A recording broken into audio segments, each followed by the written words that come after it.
Toronto. One thing for the Toronto Blue Jays to take from a postseason that ended with Atlanta celebrating a World Series championship is just how mad they should be about falling one measly game short of the playoffs. We'll obviously never know how it would have played out, but their stacked lineup and rotation as deep or deeper than any in October would have made them a nightmare matchup. During the last week of the regular season, 3 rival scouts doing advance work for the playoffs described the Blue Jays as scary, dangerous, and a team no one wants to play. Whether they would have had enough leverage relief to nail down series wins, especially considering how aggressively bullpens were used throughout the postseason, is an interesting question, one that's no doubt central to their winter planning. But that the Blue Jays didn't even give themselves a chance to find out is among the franchise's most disappointing missed opportunities, right there with collapse of 1987, the late slide of 1990, the too little, too late charges in 1988 and 2008 and a what might have been 2017 club. There's no making any of that better, so with the off-season underway and the roster sure to be altered by the pivotal free agencies of Marcus Semien, Robbie Ray, and Steven Matz, all GM Ross Atkins and co. can do is work to ensure there's no repeat in 2022. Obviously that's easier said than done, and how the Blue Jays go about augmenting a 91-71 club may not be known for months if the collective bargaining agreement expires. One without a new deal and a lockout follows. Still, it's worth parsing the handful of breadcrumbs left by Atkins during his season wrap media availability for clues as to where this is going. Perhaps the clearest hint was the way Atkins spoke of evening out a roster that had a major league low 1,102 plate appearances from left-handed batters in 2021, 518 fewer than the nearest club, the Street. Louis Cardinals. Even with an OPS of .653 from their lefties that ranked 28th, the Blue Jays felt that when Calvin Biggio and Corey Dickerson were in the lineup, how we are attacked and potentially the pitchers used is different, said Atkins.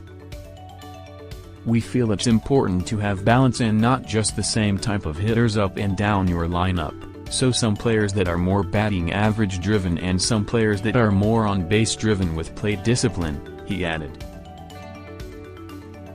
Having both is exceptionally powerful, and having a combination of all of those things is ultimately what we're striving to do.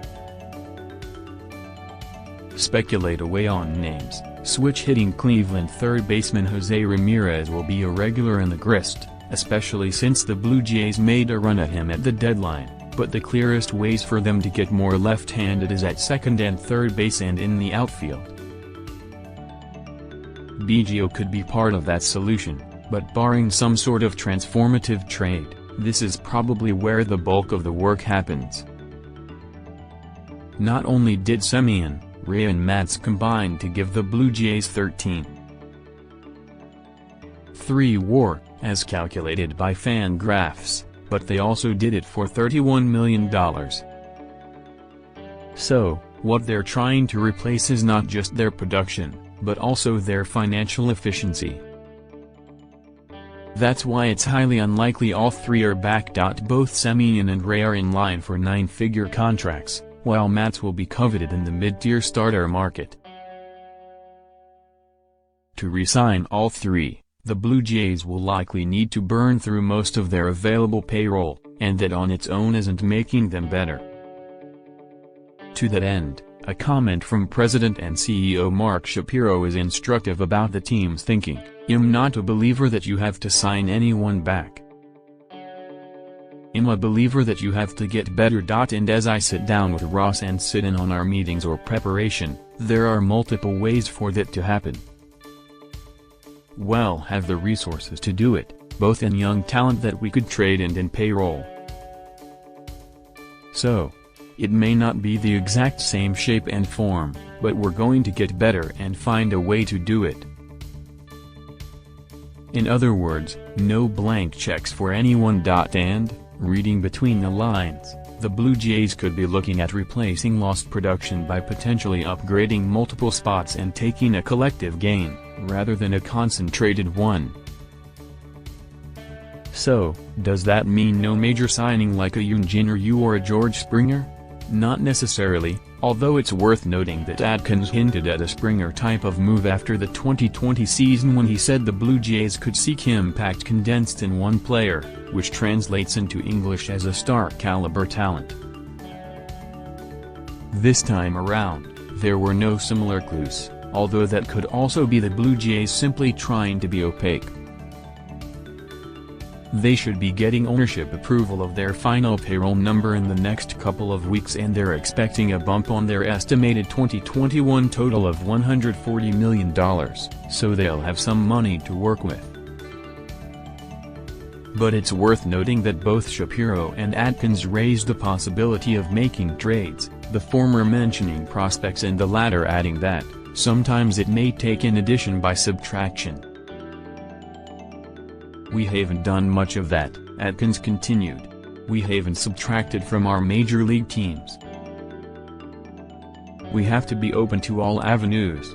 That's as definitive a line in the water to other clubs as Atkins could drop, and surplus in the outfield and behind the plate offer obvious opportunities for the Blue Jays. Lord Gurriel Jr.'s name has floated around the past couple of off-seasons, and he'd have more industry value than Randal Grichuk, although there was some interest in him around the trade deadline.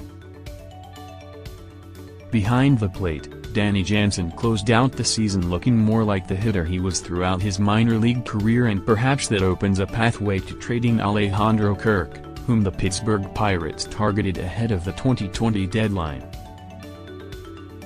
The rapid progress of top prospect Gabriel Moreno, who is demolishing the Arizona Fall League right now, protects against a subtraction there.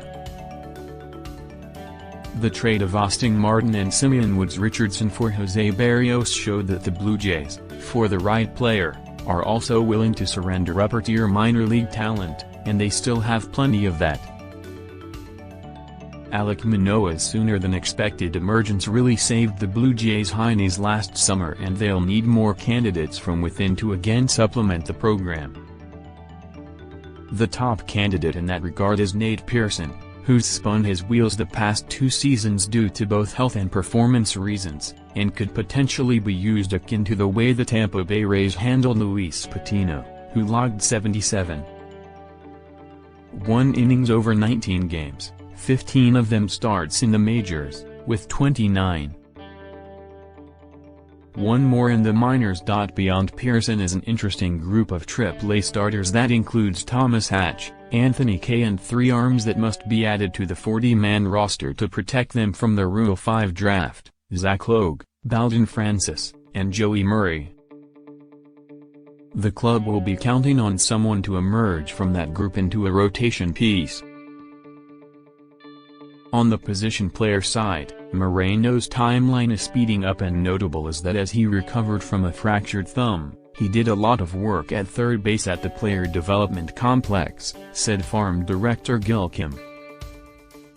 While that's not his primary position, it is an option that maybe down the road will be in play. Right now we're focused on catching, but as we've seen, maximizing versatility is huge. The plan was for him to continue working out at third in the AFL and perhaps get a game or 2 in on the hot corner. That the Blue Jays are trying to create more pathways to the majors for him is an indicator of how advanced his bat is, and perhaps he becomes a mid-season spark.